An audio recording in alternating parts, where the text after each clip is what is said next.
Udumo kuNkulunkulu kweliphezulu nokuthula emhlabeni kubantu abathokozelwa nguye. Baba uNzibande uyakubingelela ndlalifa yezulu. Yithi uJesu Kristu yiNkosi. Siyambonga uNkulunkulu wethu, siyamdumisa kakhulu bangcwele.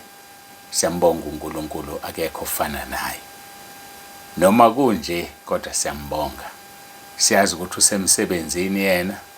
Konke kwabamthandayo kusebenzelana kube ngokuhle kulabo abamthandayo. Izwi lelo ngavele ngalikhumbula abaseRoma chapter 8 verse 28. Siyazi ukuthi kwabamthandayo uNkulunkulu konke kusebenzelana kube ngokuhle kulabo ababiziweyo ngecebo lakhe. So kufanele sikuthathe konke simbonge uNkulunkulu ngakho, ngoba yena usemsebenzini. Ukuphinda kuvalwe kwenamba futhi namhlanje ekseni uyazi yena usemsebenzini. Sishiyela kuye konke. Sishiyela kuye konke. Ngesikhathi ngizoqala inkonzo kubukeke sengathi sebeyayivula futhi angazi. Kodwa ke sizoshiyela nje uNkulunkulu kuphela. Ngeke ngahamba ngayoshop around ifone. Ngabuka hayi ngayeka. Ngeza umoya ungavumi ngayeka. Kodwa isimo esibhekene naso leso bafowethu. Ngigcine ngicelileke ngathi okwamanje ngicela abantu abafuna ukufaka abantu ekhaya lezwi basebenzisa inamba kaYouTube. Abafaka abantu kuphela basebenzisa inamba kaYouTube eqala ngo-064. Ilabo kuphela abangenisa abantu ekhaya lezwi. Nayo kufuneka singayilimazi, kodwa ke silalele nje bese siyakhuleka. Sande kakhulu emadolweni ukunokwanda ngomlomo nangokucabanga nangengqondo. Ake sande ngamadolo siguqe. Sibikele yena athi kuZaga 16 verse 3, ginqela kuJehova umsebenzi wakho uzoqondisa amasu. Ake siginqele kuyena nje bazalwane. Ngiphinde ngicela ukuphinde ngidlule kulento. Uma umuntu efaka imali yokhala yale emnambithi kwamahlatshwayo, singicela ukuthi ifakwe ku-FNB, imali la kufakwa khona imali yokweshumi, khona ngizokwazi ukuthi ngiyikhiphe kalula. Kodwa ngenxa yezindima esibhekene nazo, bese mawusuyifakile ungathuli, khuluma utshele usikhwama ukuthi ufake emalini. Tshela usikhwama ukuthi ufake emalini. Musuvele uthi usuyifakile, ngoba kusho ukuthi ungibuyisela ukuthi angihambe ngiyochecka ukuthi ufake emalini. Isikhathi sokuyochecka asikho. Wena yisho imali oyifakile sobuye sichecke mhlambe ngesonto elizayo. Yisho wena ufake imali engaka. Musuvele uthi ufake imali bese uyathula. Ngiyacela bazalwane, usho nje ukuthi ufake emalini kusikhwama, ngoba mina ngizothola ama-figures kusikhwama ngiwahlanganise ngivele ngikhiphe imali. Ngale kokuchecka ukuthi uyifakile noma uyifakanga, nokuthi ufake emalini angizukukuchecka. Ngiyacela ungasebenzisi. Ave kulula nje ukuthi uthi sengiyifakile imali isikhwama ngifake imali engaka. Kulula kabi lokho. Noma emawufihla usho ukuthi asihambe ke manje siyovula ifone, sihambe siyofuna ukuchecka. Zikhona imali zifakwa abantu zokweshumi. Manje soyihlukanisa kanjani eyakho nale yokweshumi? Ngokuthi wena utshela usikhwama ukuthi ufake emalini. Ngiyacela ke laba sebemtshelile bengamtshelani bafake emalini, ake bebuyele kuyena bamtshela usikhwama ukuthi sifake imali engaka. Ngiyacela, angithanda ukunigagula la. Ngiyanazi ningobani, usengitshelile ukuthi usibani uthi useyifakile imali kodwa akashongo ukuthi imalini. Ngiyacela bazalwane, ngicabanga ukuthi kulula lokho, kusobala nje ukuthi uma ufaka imali usho ukuthi ufake emalini. Ayike siyambonga uNkulunkulu, sidlule lapho ngokuthula nangoxolo. Singene enkonzweni yethu. Sizobekezelelana, uNkulunkulu semsebenzini. Esibhekana nakho ke la izwi leNkosi kukaJohn chapter 17 uverse 1 noverse 2. Ngicela ukuthandaza.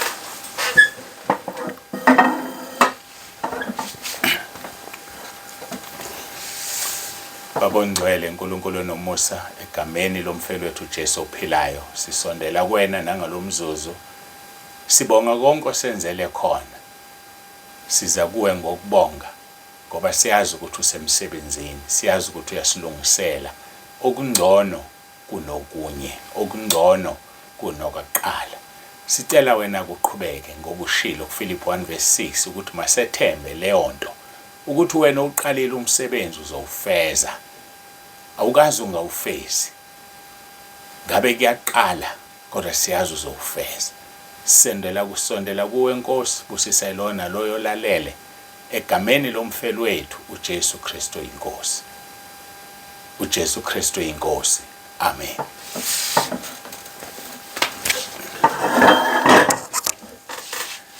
Hayi siyambonga uNkulunkulu wethu, dumo lonke lungolwakhe. Izikhathi zingakabi bikho namanje kuze kube phakade. KoJohn chapter 16 Xolo chapter 17 verse 1 no verse 2 kufundeka kanje. uJesu wakhuluma lokho, wayesephakamisela amehlo akhe ezulwini wathi, Baba, isikhathi sifikile, khazimulisa indodana yakho, ukuze indodana ikukhazimulise wena. Njengalokhu uyiphila amandla phezu kwenyama yonke, ukuba bonke uyiphe bona ibaphe ukuphila okuphakade. Bonke obaphe yona ibaphe ukuphila okuphakade. Khumbula, yena phela ushilo wathi ungukuvuka nokuphila, ukholwa uye nomefa wophila. Wathi mina ngingukuvuka nokuphila, ukholwa yimi nomefa wophila. Naloyo uphila kholwe yimi kasoze afe naphakade. Uyakholwa ilokho na? Lelizwi uJohn chapter 11 uverse 25 no verse 26. Sikhonza yena ongukuvuka nokuphila, okholwa nguye nomefa wophila. Naloyo ophilayo akholwe nguye kasoze afe naphakade. Uyakholwa ilokho na? Ayike siqhubeka namandla eNkosi yethu uJesu Kristu. Sikhuluma ke ngezinto ezidaliwe esizithole lapha ya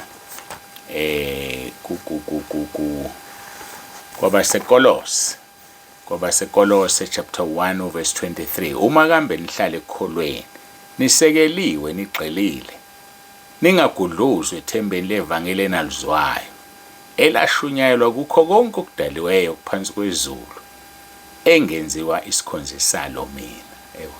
Umusa kaNkulunkulu.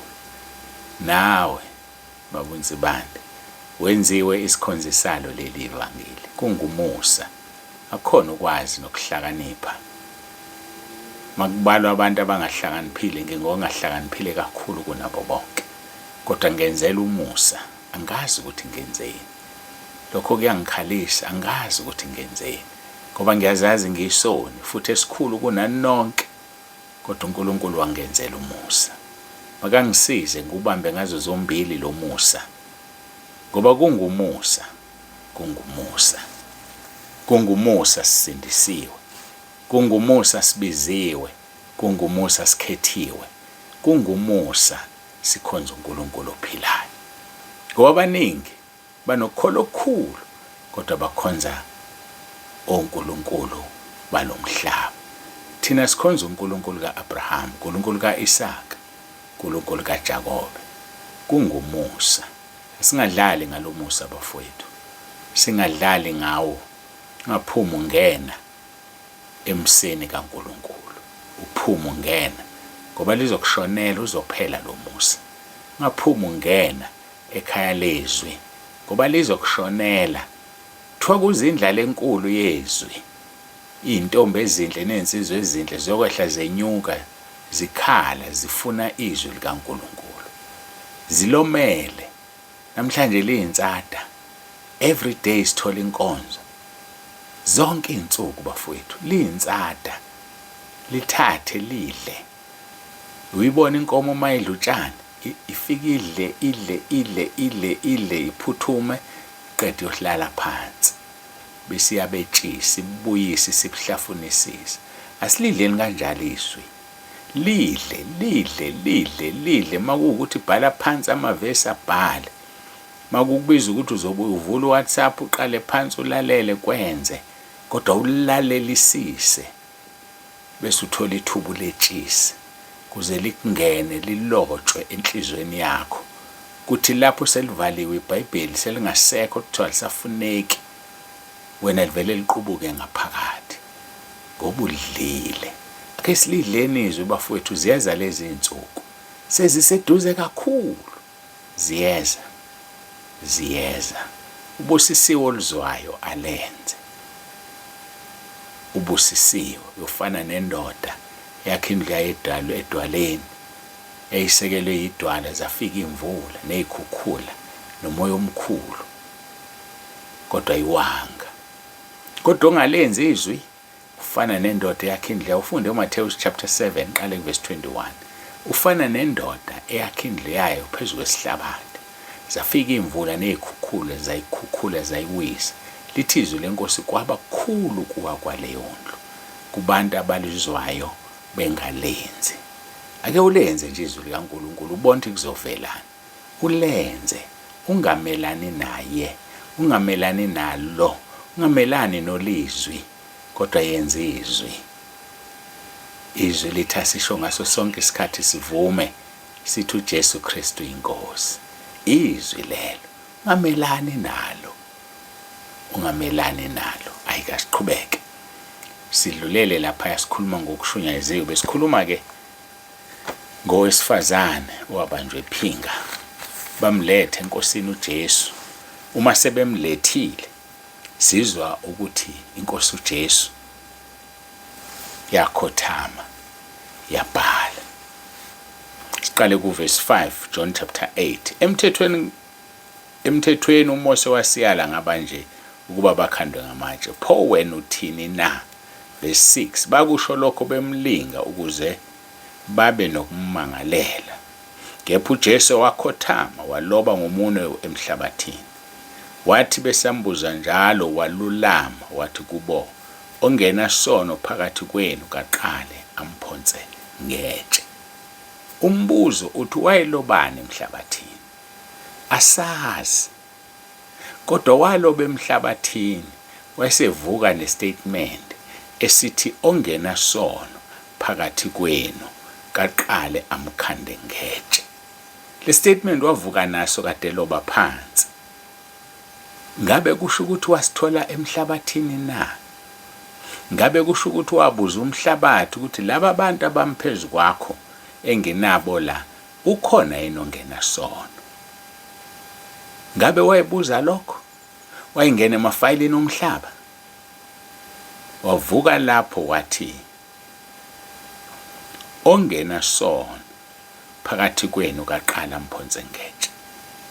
Waqeda ukusho lokho waphinda wakhothama waloba emhlabathini. Ngifuna ilalele kahle lento. Waphinde wakhothama waloba emhlabathini. Bathi ukuzwa lokho belahlwa izinhliziyo zabo, baphuma ngabanye beqalela kwabadala kwaze kwaba ngabokugcina. uJesu wasala yedwa nowesifazane owayemkhona. Verse number 10. uJesu wayeselulama engaboni umuntu ngaphandle kowesifazane, wathi kuye, sifazane, baphi labo bamangaleli bakho na? Akakho kulahlayo na? Verse number 11. Wayesethi akakho Nkosi. Wathi ke uJesu kuye, nami angikulahle, hamba ungabe usona. Nami angikulahle, hamba ungabe usona. Umbuzo omkhulu, wayelobani emhlabathini uJesu na? Waze waloba kabili. Ngifuna ukukutshela ke, engikutshela khona kukho ezwini leNkosi, kodwa kunezinto esizambulelwa umoya kaNkulunkulu. Akukho ezwini leNkosi. Uma ubheka ngamehlo kamoya, iNkosi uJesu yayibuza ivula amafayela omhlaba, kukhona yini ongena sono kulaba bantu na? Ukhona yini ongena sono? Ngoba mayivuka ekulobeni uvuka nestatement esithi ongena sono phakathi kwena akaqala umkhande ngamatshe. Mayiqeda ukusho leso statement ushona phansi. Wenzani? Uyaloba.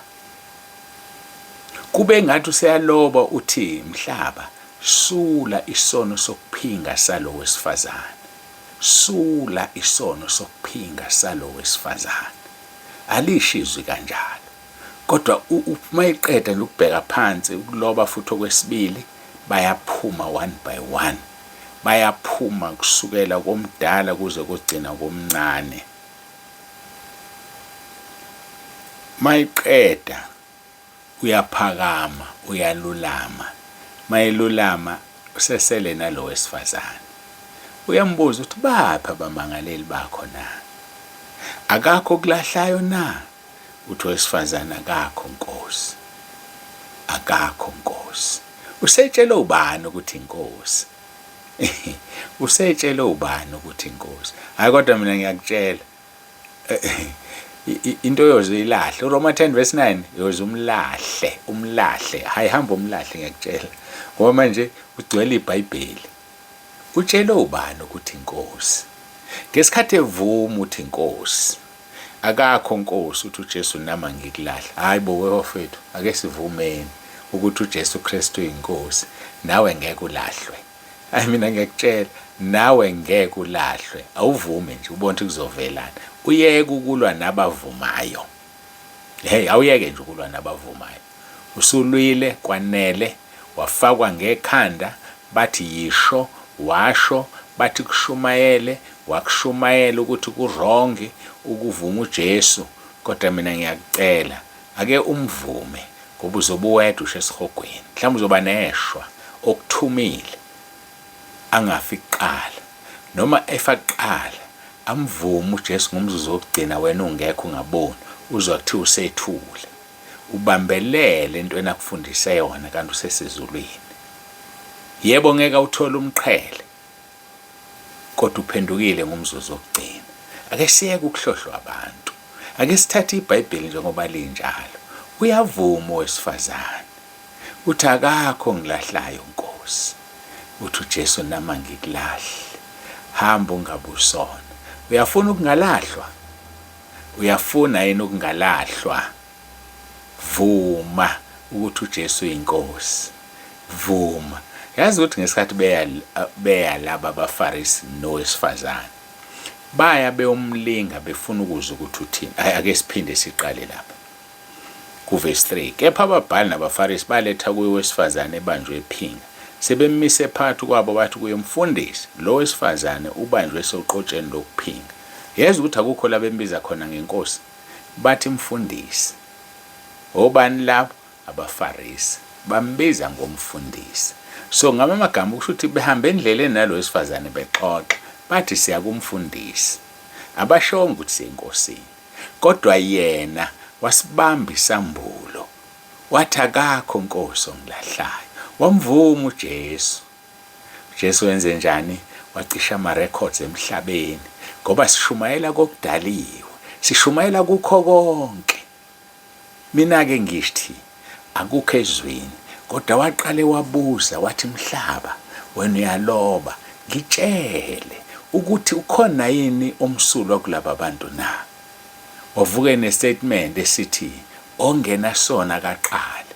Bazilahle inhlizweni zabo baphuma one by one bahamba. Yena ngesikhathi behamba uyaloba. Angazi wayithini. Kodwa ukuthi angithi wayethi mhlaba cishana isono salophu wesifazane ophingayo. Msicishana ama-records akhe. Hayi nembala wacisha umhlaba. Wavuka.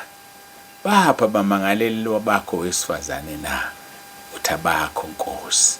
Wavuma wathi uJesu Kristu uyiNkosi. Wavuma ukuthi akuyena umfundisi lo iNkosi. Bona beza kumfundisi. Kanti cha, uzombulela owesifazane. Immediately besuka kuye wambulelwa.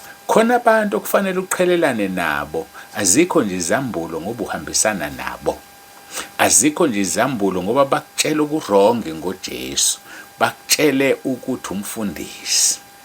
Kanti thina sikhonza umfundisi, thina sikhonza iNkosi eyafayo emva kwey'nsuku ey'ntathu yavuka.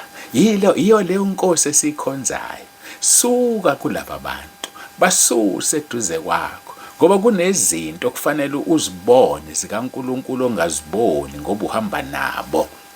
Ubona ngendlela abacabanga ngayo, ubona ngendlela abakhuluma ngayo, nawe sekwenza ukuthi umbuke ngaleyo ndlela uJesu ukuthi ungumfundisi.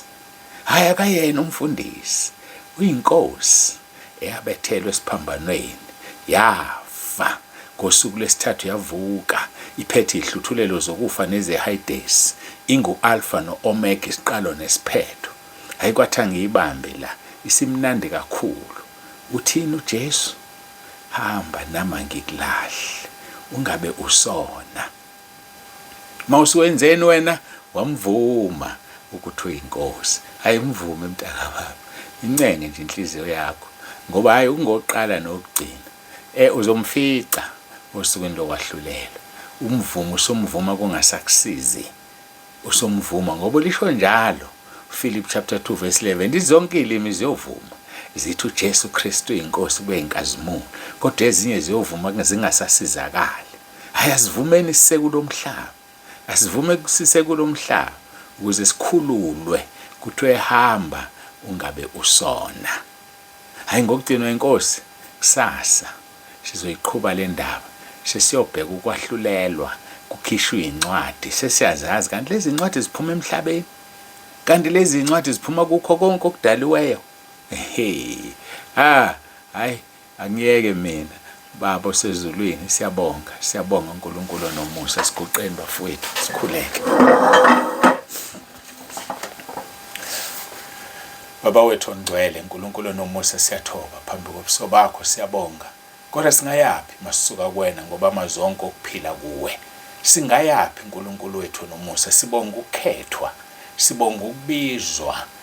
Ngoba baningi babiziwe kodwa bambalwa bakhethiwe, ingakho sibonga ukukhethwa kuleli ivangeli eliphilayo. Sisize Nkosi, sibe nesikhumba esiwugqinsi, isikhumba esingazweli, noma besigxeka, noma besigwaza, noma besifaka ameva ngokholo lwethu, kodwa singazanyazanyiswa njengoba ushilo kwiHubo 125 verse 1 no verse 2. Wathi abakwethembayo bayofana nentaba yaseSiyoni yonimile ngenakuzanyazanyiswa. Wathi kuverse 2, njengoba izintaba zihaqe iJerusalema kanjalo nawe uyabahaqa abantu bakho kalokhu kuze kube phakade. Sisize Nkosi singazanyazanyiswa. Ngisho noma kuthiwa kuqhamuka ingelosi ezulwini eshumayela enye ivangeli, ushilo ezweni lakho wathi bayiqalekiswe. Noma ngabe yimina uqobo esengishumayela ehlukile nalelo nginike lona mangiqalekiswe. Bonke abamelene naleli ivangeli onginikeze lona Nkosi mabaqalekiswe. Ngegama elinamandla leNkosi yethu uJesu Kristu ophilayo, uJesu Kristu uyiNkosi. Amen.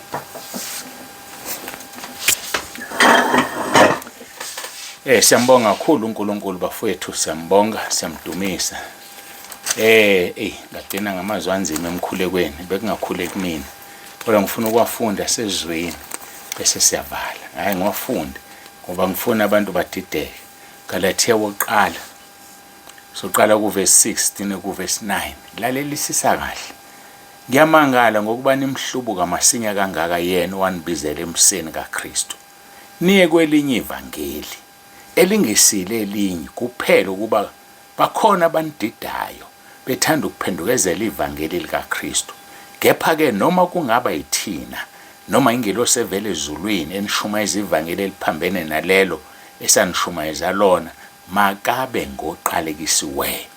Verse 9, njengalokhu sesishilo ngisaphinda nakalokhu ngithi, uma umuntu enishumayeza ivangeli eliphambene nalelo enalamukelayo, makabe ngoqalekisiweyo. Ngiyasho nami manje, uma umuntu ekutshela elinye ivangeli elihlukile kuleli engilishumayela elisezweni leNkosi, makabe ngoqalekisiwe. Nami uqobo lwami uma sengishintshile sengishumayela elinye, hayi leli elisezweni, mangibe ngoqalekisiweyo. Hayi ubaba uNsibanda uyavalelisa. Hlala ekhaya lezwi. Hlala udle nanti izwi likaNkulunkulu. Sisipheka lona, sidla lona. Libukhali kunenkembe esikanhlangothi zombili. Lihlaba mina, lihlabe wena, lihlaba noma ubani, aphenduke. Mawungaphenduki, uyozilandulela uthini ngosuku lokugcina? UJesu Kristu inkosi. Baba uNsibanda, uyavalelisa uthi ube nosuku lomnandi.